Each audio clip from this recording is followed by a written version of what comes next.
Mars 1984, lancement de la 205 GTI. Dès sa commercialisation, la 205 GTI rencontre un très vif succès. Elle fait exploser le marché des petites berlines sportives, en devient le leader, l'étalon référence.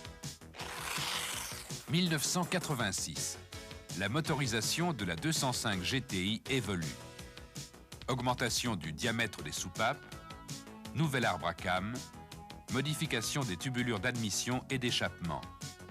La puissance passe de 105 à 115 chevaux. 10 chevaux supplémentaires gagnés sans augmentation du régime moteur, tout en conservant une même valeur de couple. Avec 6 km/h de plus en vitesse de pointe, 196 km/h, la 205 GTI est encore plus brillante, plus vive, plus rapide, encore mieux armée pour tenir tête à la concurrence.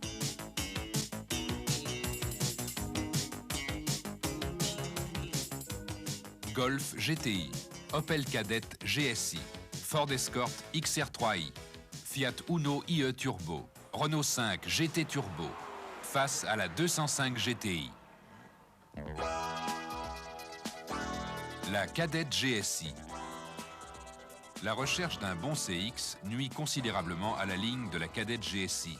Sa silhouette est lourde, ventrue et manque d'agressivité. La ceinture de caisse est très haute, la surface vitrée est réduite, la visibilité médiocre. L'équipement de série est assez complet, mais les projecteurs additionnels sont en option. La roue de secours est placée dans le coffre, ce qui n'est pas très pratique.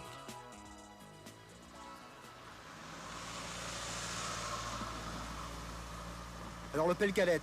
L'Opel Kadett, c'est une voiture qui, à mon avis, a un très grand défaut et qui, à mon avis, était inacceptable au niveau d'un constructeur. C'est le manque total de visibilité, que ce soit sur l'avant ou même ou surtout sur l'arrière. En effet, pour aller vite, il faut bien voir sur l'avant, mais également avoir une bonne visibilité sur l'arrière. Or, lorsqu'on jette un coup d'œil dans le rétroviseur, on n'aperçoit qu'une seule chose, c'est l'aileron arrière. Le moteur manque un peu de souplesse, donc c'est pas très agréable à conduire. La boîte de vitesse est lourde à manier, la sélection est assez imprécise, donc lorsqu'on va vite, les vitesses peuvent sauter, ça nous est arrivé. Autrement, c'est une voiture qui est assez lourde à manier, qui n'est pas amusante du tout, elle est un peu pataude en virage. Donc en résumé, c'est pas une voiture qui a un tempérament sportif évident et c'est vraiment pas amusant à conduire. L'Escort XR3i. C'est le modèle le plus ancien de ce marché. Sa ligne très carrée, ses porte-à-faux avant et arrière importants et son empattement court sont passés de mode. L'habitabilité est médiocre malgré un encombrement extérieur important et la suspension très dure nuit au confort.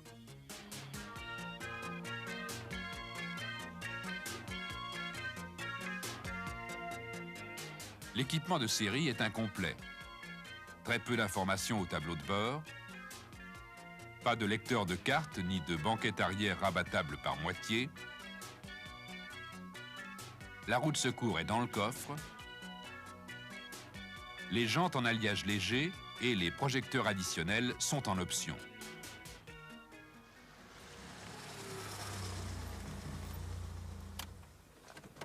La Ford XR3, eh bien c'est le modèle le plus ancien et ça se sent. Lorsqu'on essaye d'aller vite avec cette voiture, on s'aperçoit très vite de tous ses défauts. Le train avant notamment, le train avant est très mal guidé. La voiture est très lourde, très sous-vireuse lorsqu'on va vite, surtout sur un terrain relativement glissant. En plus, la mécanique est ancienne également, et ne dispose pas de beaucoup de puissance. La boîte est imprécise et je pense que c'est vraiment pas une voiture faite pour s'amuser. Mais elle est vieille, elle est dépassée, donc c'est un petit peu normal.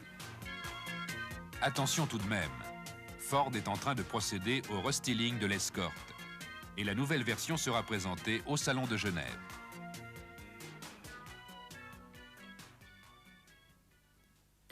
La Uno IE Turbo. Elle se démarque très peu des autres modèles de la gamme Uno. Seul un petit spoiler, des jantes en alliage léger et un petit béquet arrière égayent sa ligne de petit utilitaire.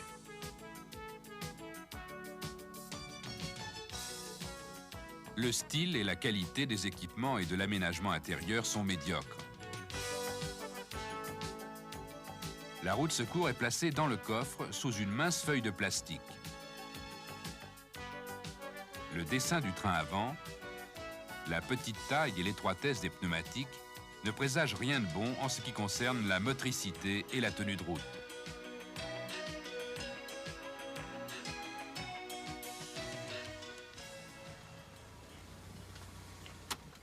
La Fiat Uno Turbo, eh bien, à mon avis, c'est plus un jouet qu'une voiture, vu les dimensions. Mais c'est un jouet qui peut être dangereux. En effet, le moteur marche bien, est puissant, mais les réactions sont quand même difficiles à contrôler, vu le train avant qui, au niveau de la motricité, est quand même assez inefficace. Donc il faut être très très vigilant si on veut aller vite avec cette voiture. Et c'est assez difficile, je dois dire. En plus, la finition, elle n'est pas très soignée. Il n'y a pas tellement de place à l'intérieur. Le tableau de bord, à mon avis, n'est pas très beau, c'est pas très esthétique. Donc en résumé, c'est une voiture qui est effectivement a du punch, mais il faut peut-être ne pas la confier dans toutes les mains, vu l'imprécision du train avant et le manque de motricité, surtout sur un sol mouillé.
La Golf GTI.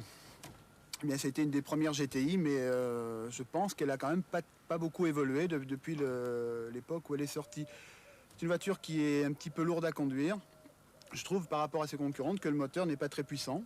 Et puis bon, elle n'est pas très amusante et je pense surtout que le principal défaut, qui a toujours été le sien, c'est son manque évident de freinage lorsque l'on va très vite.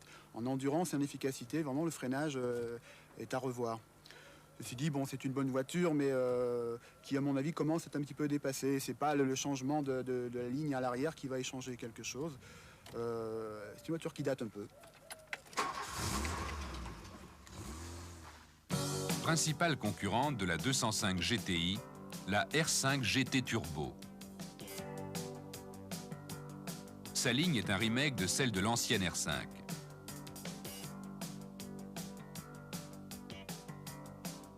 Avec la R5 GT Turbo, les amateurs de spoilers, marchepieds, élargisseurs d'ailes et fausses grilles plastiques sont comblés.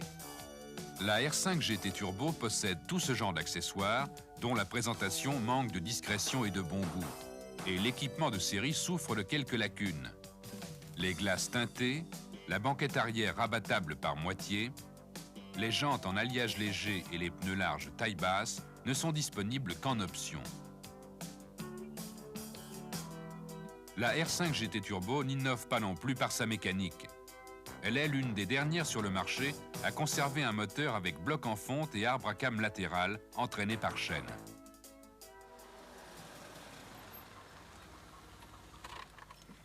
La Renault 5 Turbo, c'est une concurrente sérieuse. C'est une bonne voiture, mais elle dispose d'un moteur turbo, comme son nom l'indique, qui, à mon avis, dispose d'un temps de réponse un petit peu trop important. Alors c'est très délicat à conduire parce que la puissance arrive brutalement. Et en virage, lorsqu'on réaccélère, le train avant se dérobe et on a beaucoup de mal à le contrôler. Alors c'est peut-être pas une voiture à mettre entre toutes les mains. D'autre part, l'équipement pneumatique de série est sous-dimensionné, donc il est complètement impératif de prendre l'option de pneus larges, sinon le manque de motricité est évident. En résumé, c'est une bonne voiture, mais très très délicate à conduire.